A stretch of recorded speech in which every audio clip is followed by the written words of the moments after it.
दोस्तों नमस्कार, colonel Ajay CO Ajay स्टो money group first global स्टो finance digital channel से आपसे मुखातिब होता हूं। आज है 11 सितंबर सन 2024। दोस्तों ऑयल सीड्स यानी तिलहन पर लगातार अपडेट हमारे सही साबित होते देखे जा रहे हैं। याद कीजिए 2023 के अक्टूबर महीना, 2024 का मार्च का महीना, 2024 का अगस्त और सितंबर मंथ, लगातार हमारे अपडेट आपको सही साबित होते नज़र आ रहे हैं। दोस्तों तेजी के बाद तेजी और मंदी के बाद मंदी कहने से फ़ायदा कभी नहीं होता है। फ़ायदा ये है तब आपको समय से पहले सचेत किया जाए। दोस्तों हमारा हर संभव प्रयास रहता है कि हम आपको अग्रिम विश्लेषण दें, लेकिन हर बार निःशुल्क देना कभी भी संभव नहीं हो सकता है। भारतीय अनुसंधान पद्धति और फंडामेंटल एनालिसिस का अद्भुत सहयोग अजय स्टो मनी ग्रुप, 8,400 से अधिक शो, 1,75,000 से ज़्यादा रजिस्टर्ड यूजर, 1,35,00,000 से अधिक व्यू, इस बात की सूचना दे रहे हैं कि आपने हमारे चैनल को देश का पहला चैनल बनाने में जो मदद की है, मैं पूरी टीम की तरफ से शुक्रिया अदा करता हूं, धन्यवाद प्रेषित करता हूं। दोस्तों हमारी विशेष रिसर्च रिपोर्ट कपास, तिलहन, दलहन, मसाला, किराना, अनाज, इन सब की विशेष रिसर्च रिपोर्ट एक सब्सक्रिप्शन में उपलब्ध है। सहयोग राशि अदा करने पर उपलब्ध हो पाएगी। आज ही संपर्क करें। दोस्तों सरसों के दाम आकाश छू गए हैं, लगातार तेजी दर्ज हो रही है, जबकि विदेशी बाजारों के अंदर खाद्य तेल में कमजोरी देखी जा रही है। जानिए रिपोर्ट विस्तार से। दोस्तों सबसे पहले आज 11 सितंबर सन 2024 को देश के विभिन्न हिस्सों में सरसों के दाम मंडियों में क्या चल रहे हैं। जयपुर में 6650, हिसार में 5600 से 5700 रुपये के भाव बताए जा रहे हैं। दोस्तों गोयल कोटा सरसों सीड के भाव 6600 रुपये बताए जा रहे हैं, जबकि देश की राजधानी दिल्ली में सरसों के भाव में 150 रुपये की शानदार तेजी दर्ज हुई है और ये 6,375 से 6,425 रुपये प्रति क्विंटल हो गए हैं। मस्टर्ड एक्सपेलर सरसों का तेल 1,290 रुपये पहुँच गया है, 35 रुपये की ज़बरदस्त तेजी। दूसरी ओर चरखी दादरी के अंदर भी 150 रुपये की तेजी होकर 6350 से 6400 रुपये और मस्टर्ड एक्सपेलर 1280 आ गए। यहाँ पे 40 रुपये की ज़बरदस्त तेज़ी दर्ज हुई है। मस्टर्ड केक यानी सरसों खल में भी 30 रुपये की तेज़ी होकर 2700 रुपये चरखी दादरी में बताया जा रहा है। दोस्तों जबकि कोलकाता के अंदर मस्टर्ड ऑयल, कच्ची घानी के तेल 1350 रुपये के पर मेंटेन हैं। दोस्तों देश में सरसों के ऊपर लगातार बड़ी तेज़ी दर्ज हो रही है। आपको याद होगा कि हमने लगभग 15 दिन पहले भी एक अपडेट दिया था, जिसमें सरसों के ऊपर तेज़ी का अग्रिम अनुमान देते हुए हमने कहा था कि आगे मजबूती नज़र आ रही है, सावधानी पूर्वक ध्यान ट्रेड करें, किसी बड़ी गिरावट की संभावना कम नज़र आ रही है। दोस्तों घरेलू बाज़ार में लगातार तेज़ी हो रही है, जबकि विदेशी बाज़ारों में बाज़ार कमज़ोर नज़र आ रहे हैं और सरसों के भाव इस सीज़न के सबसे उच्चतम स्तर पर पहुंच गए हैं। गौरतलब है कि लगातार हम अपडेट दे रहे हैं कि सरसों के अंदर तेज़ी दर्ज हो रही है। वर्तमान में सप्लाई काफ़ी कमज़ोर है और आवक 3 लाख बोरी से ऊपर नहीं जा पा रही है। हमने ये भी बताया था कि आपको कि आवक लगातार अधिक होने की संभावना कम है और इसकी कमज़ोरी दर्ज हो सकती है और सरसों के भाव 6700 रुपये के पार जा सकते हैं। गौरतलब है कि मंगलवार को जब कंडीशन सरसों के भाव 6525 रुपये से उठकर 6600 रुपये हो गए, जबकि भरतपुर के अंदर भी ज़बरदस्त तेज़ी दर्ज हुई और साल 2024 के उच्चतम भाव 6250 देखने को मिला।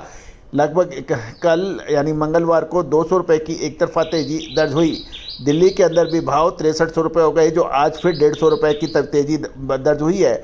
अलवर मंडी में कल सरसों के भाव 6200, मुरैना 5800, ग्वालियर 6000, खैरथल 6000, गंगापुर 6211, टोंक 6130, निवाई 6150, सिवानी 6075, आदमपुर 6171 और खेरली मंडी में 6150 रुपये प्रति क्विंटल के भाव कल देखे गए थे। आज भी लगभग 100 से 150 रुपये प्रति क्विंटल के भावों में तेज़ी नज़र आ रही है। दोस्तों आपको याद होगा मार्च महीने के अंदर सरकार एवं विभिन्न एसोसिएशन ने सरसों का अनुमान उत्पादन का 123 लाख टन और carry forward stock 12 lakh ton जोड़कर लगभग 135 लाख टन सरसों की उपलब्धता जाहिर की थी, लेकिन उसके बावजूद सरसों की उपलब्धता कंजम्पशन से अधिक थी, लेकिन अब सरसों के जैसे ही दाम तेज हुए, मोपा ने सरसों के उत्पादन का अनुमान घटाकर 115 लाख टन कर दिया है। गौरतलब है कि जब भाव तेज है तो उत्पादन कम है, जब भाव मंदे हैं तो उत्पादन अधिक है। ये गोरख धंधा समझ में कम आता है। गौरतलब है कि आपको उस वक्त भी हमने कहा था कि मार्च में आपको याद होगा कि हमने एक एसोसिएशन की विशेष अधिवेशन में हमने सरसों में तेजी का अग्रिम अनुमान दिया था, जो कि सही साबित हुआ है।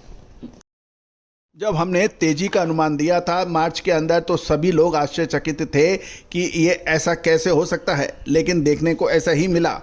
तो दोस्तों, अब देखना यह है कि आगे क्या संभावनाएं बन रही है। अक्टूबर महीना सरसों के लिए बहुत महत्वपूर्ण साबित हो सकता है।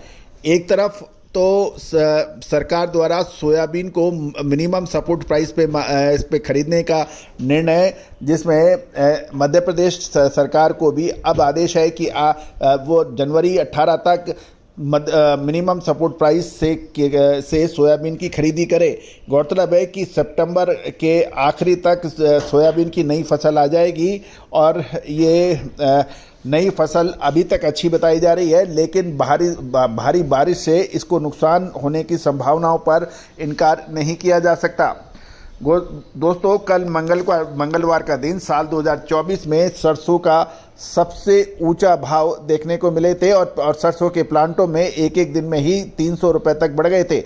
गोयल कोटा प्लांट पर जो सरसों के भाव 6200 रुपये चल रहा था, वह शाम को बढ़कर 6500 हो गया और 10 सितंबर सन 2023 के दिन सभी ऑयल प्लांटों पर सरसों के भाव सीजन के टॉप भाव बना दिए हैं।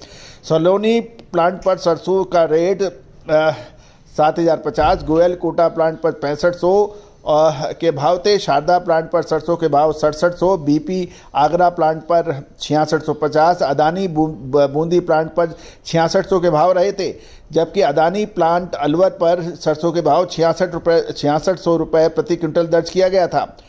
गौरतलब है कि अब महत्वपूर्ण ये है कि खाद्य तेलों के भाव अंतर्राष्ट्रीय बाजारों में इतने नहीं बढ़ पाए, जबकि मंगलवार को विदेशी बाजारों में विशेषकर मलेशिया के पाम तेल के भाव 12 रिंगिट यानी 0.38% घटकर 3883 रिंगिट प्रति टन रह गए।